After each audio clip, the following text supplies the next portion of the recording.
નમસ્તે મિત્રો, સ્વાગત છે તમારો મારી ચેનલમાં। આજે હું તમને ઘરને સાફ કરવા અને જીવનને સરળ બનાવવાના એકદમ સરળ અને સ્માર્ટ રસ્તાઓ શીખવીશ।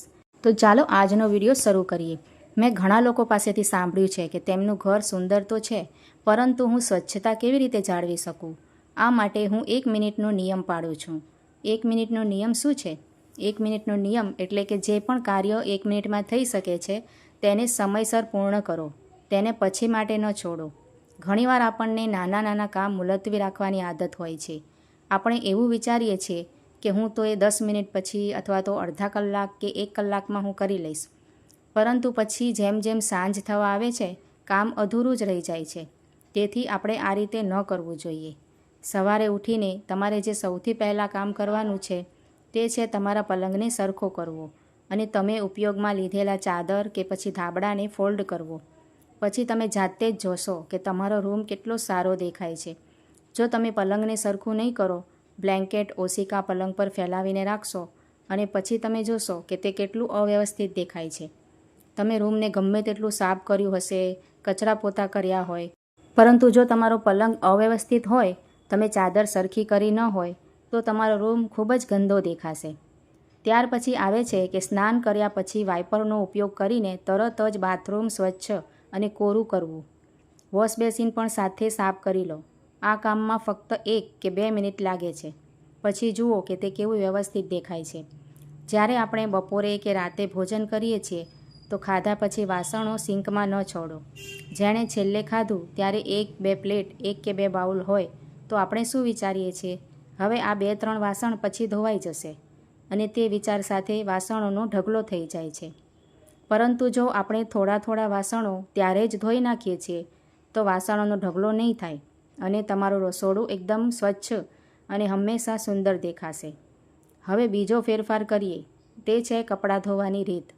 કપડાં ધોવાતા લાગે છે કે તેમાં કોઈ મુશ્કેલી નથી, પરંતુ જ્યારે કપડાં ધોયા પછી બહાર આપણે સૂકવીએ અને સુકાઈ જાય એટલે અંદર લાવીએ, ત્યારે આપણે વિચારીએ છીએ ચાલો હમણાં તેને અહીં જ સોફા પર કે પછી ખુરશી વગેરે પર મૂકી દઈએ, પછી સાંજે કે કાલે પરમ દિવસે તેમને ફોલ્ડ કરી દઈશ, અને ક્યારેક તો 1 કે 2 દિવસ માટે ત્યાં ને ત્યાં જ પડેલા રહે છે। જુઓ, મારી સાથે પણ આવું જ થતું હતું, પણ હવે મેં એક નિયમ અપનાવ્યો છે। બહારથી કપડાં લાવતાની સાથે જ તેને તરત જ ફોલ્ડ કરી અને તેની જગ્યાએ રાખી દઉં છું, કારણ કે તેને ઇસ્ત્રી કરવામાં 2-3 દિવસ કે સાંજ પણ પડી શકે છે। તેથી તેને તરત જ ફોલ્ડ કરી લો। તમારું ઘર હંમેશા સુઘડ અને વ્યવસ્થિત દેખાશે। જો તમારી ખુરશી કે પલંગ પર કપડાં પડેલા હશે તો તમારું ઘર એકદમ અવ્યવસ્થિત દેખાશે। તમે ગમે તેટલી સારી રીતે સજાવટ કરી હોય, જો તમારા ઘરમાં કપડાં પડેલા હશે, ખુલ્લા હશે, તો તમારું ઘર બિલકુલ સુંદર નહીં લાગે। ઘરમાં જો સ્કૂલ જતા નાના બાળકો હોય તો એમને પણ નાના નાના કામ સોંપો, કારણ કે હું હંમેશા કહું છું કે ઘર એક વ્યક્તિ દ્વારા સાફ કરી શકાતું નથી। આપણે બધા સાથે મળીને કામ કરીશું। ઘરમાં દરેકને ઘર સાફ રાખવાની ટેવ હોવી જ જોઈએ, તેથી ઘર સરળતાથી મેનેજ કરી શકાય છે। બાળકોને એમની વસ્તુઓ જગ્યા પર રાખવાની ટેવ પાડો। હું તમને મારા ઘરમાં બનાવેલો એક નિયમ કહું છું।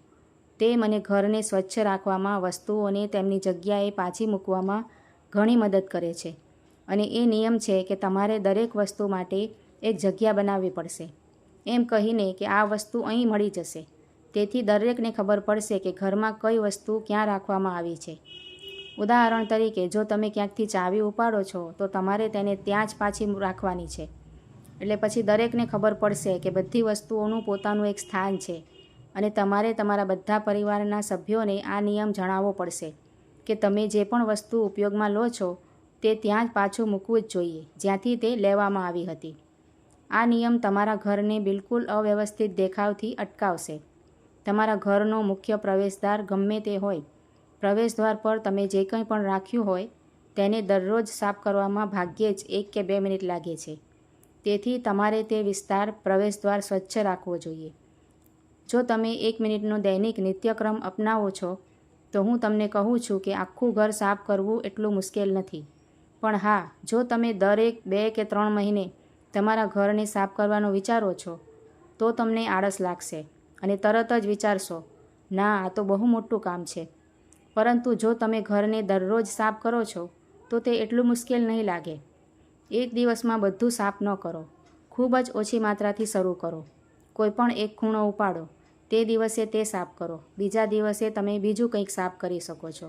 જો તમે એક જ દિવસમાં આખું ઘર સાફ કરવાનો પ્રયાસ કરશો તો તે શક્ય નથી. તેનાથી તમે થાકી જશો. આપણે નાના કાર્યો પણ મુલતવી રાખીએ છીએ.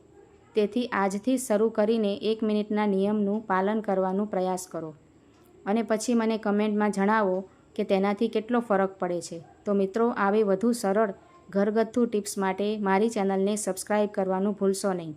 અને આ વિડીયો તમને કેવો લાગ્યો છે તે પણ કમેન્ટ કરીને જરૂરથી જણાવજો.